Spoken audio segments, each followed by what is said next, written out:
Good morning. My name is Linda Macpherson, and I join you this morning in community and love. Um, I want to start by acknowledging that I am pre-recording this talk because my family has an opportunity to go out into the wilderness this weekend, which is something that we find really deeply centering and spiritual, and we're going to take that. So I thought I would pre-record my words, which is in keeping with this talk on the experience of the General Assembly, which was all virtual, because many of the offerings at that assembly were pre-recorded, much like this. Do know though that even though I'm pre-recording it, I'm doing it sort of live, so there's no editing. This is going to be a one take kind of video, warts and all. So I'd like to start by just acknowledging that reading that we began with, which is we refer to all the time as the principles and sources, but it's really the covenant that we hold with all of the other UU congregations and with the UUA in terms of how we promise to be with one another and how we approach the world and how to solve its problems. And I thought that was a good place to begin.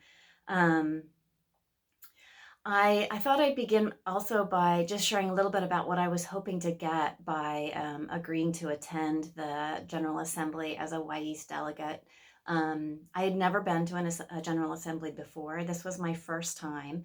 And so I didn't really know what it was going to be like. I was hoping that I would have the opportunity to connect with other UUs, particularly those doing lay leadership in smaller congregations, because that's one of the things I'm particularly passionate about. I was hoping to learn more about how the UUA works and what's going on at that level of things, and then like the motto for this year's General Assembly, I was hoping to walk away or come away feeling really inspired and ready to begin anew our church year this fall. Um, so I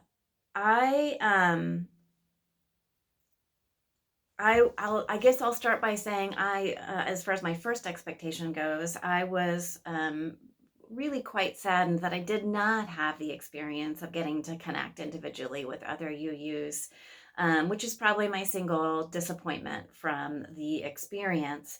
Unlike attending in person, there were no opportunities to just start a conversation with the person sitting next to me in a workshop or in the hallway or where I sat down to eat lunch or have a snack. And it was very challenging to find ways to do that. And I'm not sure that the UUA really quite nailed or figured out how to make that possible. I will say though that they did do a really great job of creating spaces like that for marginalized groups like um, uh, Black, Indigenous, and other people of color, LGBTQ plus community members, disability advocates, young people, young adults, and they made spaces for those people to gather, and I assume have some of that kind of experience, but I can't really speak to that. And I found as a middle-aged white woman that didn't have any spaces designated for me that I was a little bit uncomfortable. And I decided during my attendance of the virtual GA to just kind of sit with that and notice what it felt like. Notice what it was like to be on the outside and feeling like there was no place that centered me. And maybe just acknowledging that that's what it looks like to really center the experience of historically marginalized groups in an organization like this.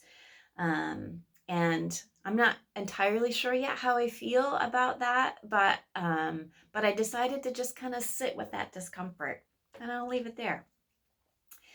I did find in attending all of the business sessions that I learned a lot. Not a lot. I learned a little bit about the overall inner workings of UUA.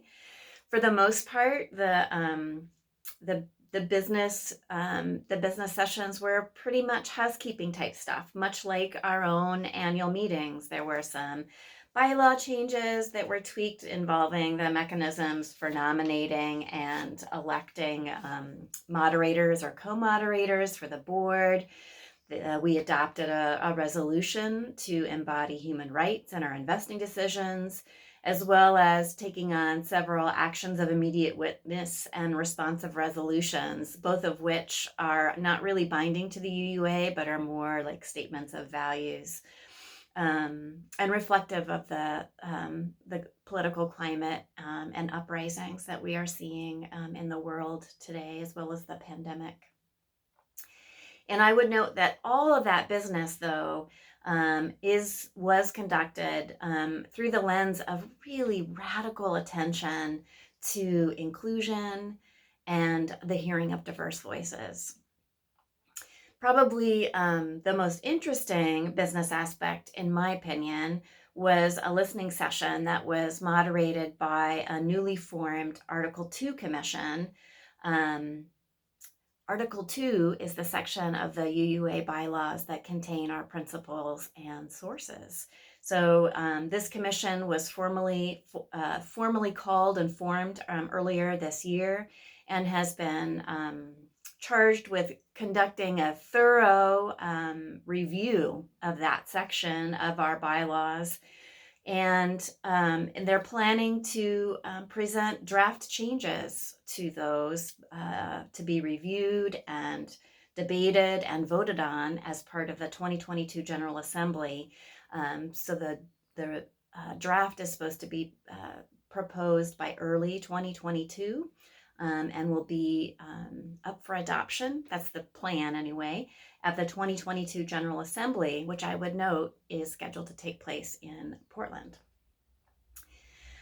Overall, my experience, I was really, in terms of the business and the content of the assembly, I was really struck by what I would describe as a truly frenzied focus on collective liberation and the social justice work we have left to do, both internally in our congregations and in our association, as well as out in the wider world. And I would say all of that frenzied focus was inspiring, but it was also quite exhausting. I left that week of attendance really quite tired. There is and it's so clear that there is so much work to do. And I was left asking the question, how can we as a congregation both meet that call for social justice internally and externally, while also filling our own cup, so that we can continue to do that work that needs to happen. So there were kind of three big pieces that I walked out of that General Assembly experience, really wanting to bring back to our congregation and figure out if there are ways for us, an interest for us in engaging on those things. The first for me was this idea of participating in the Article 2 Commission feedback. This is work that I personally am very interested in, and I think would be worth doing and exploring as a congregation. At the assembly, the commission listening session asked a set of 4 questions, and we're seeking feedback on these questions. And I think it would be worthwhile as a congregation for us to spend some time with these questions as well. It's worth noting that the call or the charge to the commission has been to really hold center the idea that love is our common theological core as Unitarian Universalists.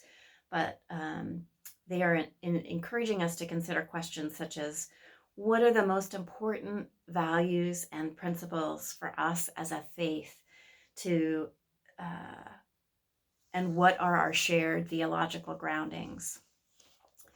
What principles, sources, or language most reflects living our principles out loud and embodying justice? What should be included in the process in order for the commission to get the most insight? So how should they listen to us? And finally, what are some of the ways that the Article 2 review process and our fulfilling our commitment to living into the recommendations from the Commission on Institutional Change? That's a commission that really looked at systemic racism within the Unitarian Universalist Association and our congregations. So asking the question, like, what does it mean to live into being an anti-oppressive, anti-racist, multicultural, and liberating faith? What are some of the ways our whiteness or traditional whiteness has influenced the writing or the content of those principles and sources? So I would love to hear from any of you who might be interested in helping me to organize an entire service or a workshop around this topic. I'm certain we'll be hearing more from that commission about how they'd like to solicit feedback from congregations over the next year. And as I mentioned, a draft rewrite of those principles and sources is due to the UUA board in early 2022. Just another year or so away. Another big takeaway for me was connected to my attendance of what's called the FAWS lecture, and that was titled Reflecting on Teachings about Indigenous Peoples. As many of you should know by now, our social justice theme for the 2020-21 church year is Indigenous peoples. And last church year, the UUA sponsored what's called a common read, where they invited congregations to read a book together and engage in conversation. And the book was an indigenous people's history of the United States. And that book was adapted into a young adult version, written primarily for middle and high school readers as well. And one of the adapters was one of the speakers at that lecture. And what interested me about that is I personally had the experience of it really opening my eyes to the ways in which we frame our story and our history in this country without centering at all the experience of the people who were already here. We talk about our settlement of our lands as being one of this doctrine of discovery and the pioneer story without really acknowledging or looking at what that really meant in the moment. And we did some work in our congregation just about a year ago to incorporate a native land acknowledgement into our service each week that reads, "We acknowledge the Indigenous people on whose traditional and ancestral land we gather for worship this morning, including the Multnomah and Clackamas bands of Chinookan peoples and the Tualatin band of Kalapuya." That acknowledgement is an important first step in this work. But just this summer, the worship committee expanded that acknowledgement and included the following sentence. I don't know how many of you noticed this. We included a new sentence that reads, "We also recognize that this acknowledgement is only the first step in a journey to learn more, do better, and to honor the stories of those who came before us." That in that lecture, the speakers, Jean Mendoza and Natalie Martinez, challenged us as Unitarian Universalists to consider through the lens of our principles um, four questions or four things to pursue. One, as part of our work toward achieving world community with peace, liberty, and justice for all, can we push back on the erasure of Native people from the past and the present? Two, as part of our commitment to justice, equity, and compassion, can we enhance our own understanding of Native perspectives? Three, as part of our commitment to respect the interconnected web of existence, how can we support Indigenous resistance to the destruction of the earth by profit and power-hungry industry and government? And four, as part of a free and responsible search for truth and meaning, how can we indigenize our reading list in all genres? The perspectives we find there can help dismantle our settler colonizer ideation and build a more accurate understanding of the places in which we live and reside. So I think that land acknowledgement is one piece of that work.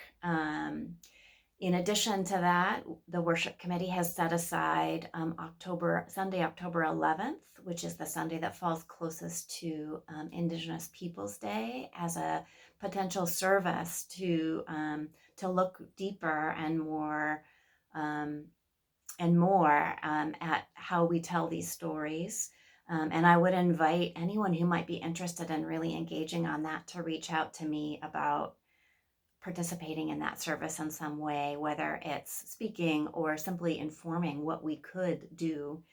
And then the other action piece I'd like to propose around this for the congregation is actually forming a study group. I have purchased for myself a copy of an Indigenous Peoples History of the United States.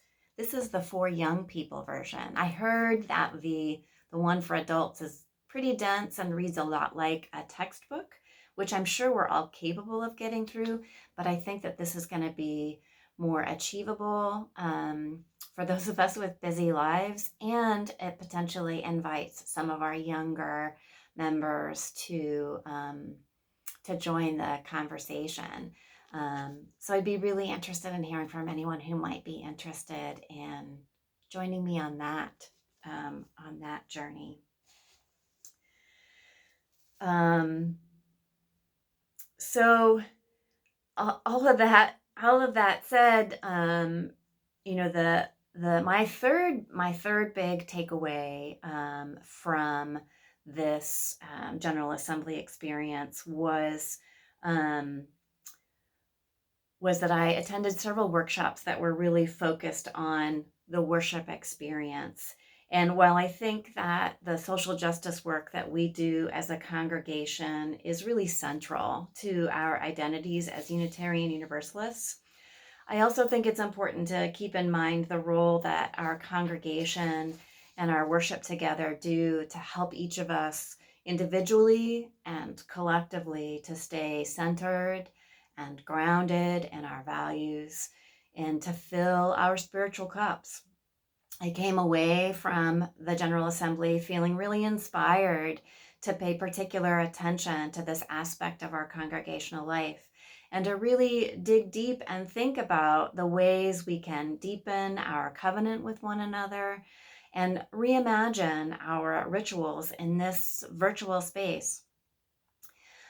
You should look for information coming out next week about our annual water communion, a beloved ritual in our congregation, and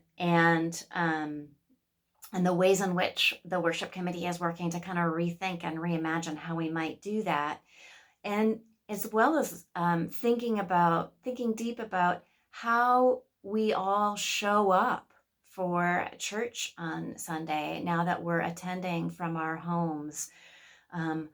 What makes it feel like church? What might you be missing that you got out of the in-person experience? Is there a way that we could create that either as a congregation or that you can create it in your own spaces? What more do you need? Is there something you could be doing to prepare to come to church that would make online church feel more sacred or more spiritual? My participation in the General Assembly reminded me deeply of how important it is to really bring an intentionality and attention to how we both literally and figuratively frame worship and how we live into our covenant with one another. We say those words of our covenant each week. We covenant with each other as a community of love. We will become our deepest and truest selves together. We will be cared for, and we will be called on to care for others. We will stumble, but will restore one another and begin again in love. Thank you so much for your attention and for your trust. I hope I didn't go on and on too long. I am so incredibly grateful for the opportunity to have represented Wy'east at the UUA General Assembly. I learned a lot, and I learned a lot about me. I look forward to hearing your feedback and thoughts about my takeaways, um, and whether or not they interest you or the congregation. Um, I'm really sorry that I'm not able to be there with you today to hear your feedback in person, but I do encourage you to reach out to me by email or by phone um, to share with me your thoughts about what to do next. So I'm going to stop talking now and give space for Lana Quackenbush, our other the other Wy'east delegate, to share some of her experience. Go in peace. Go in love.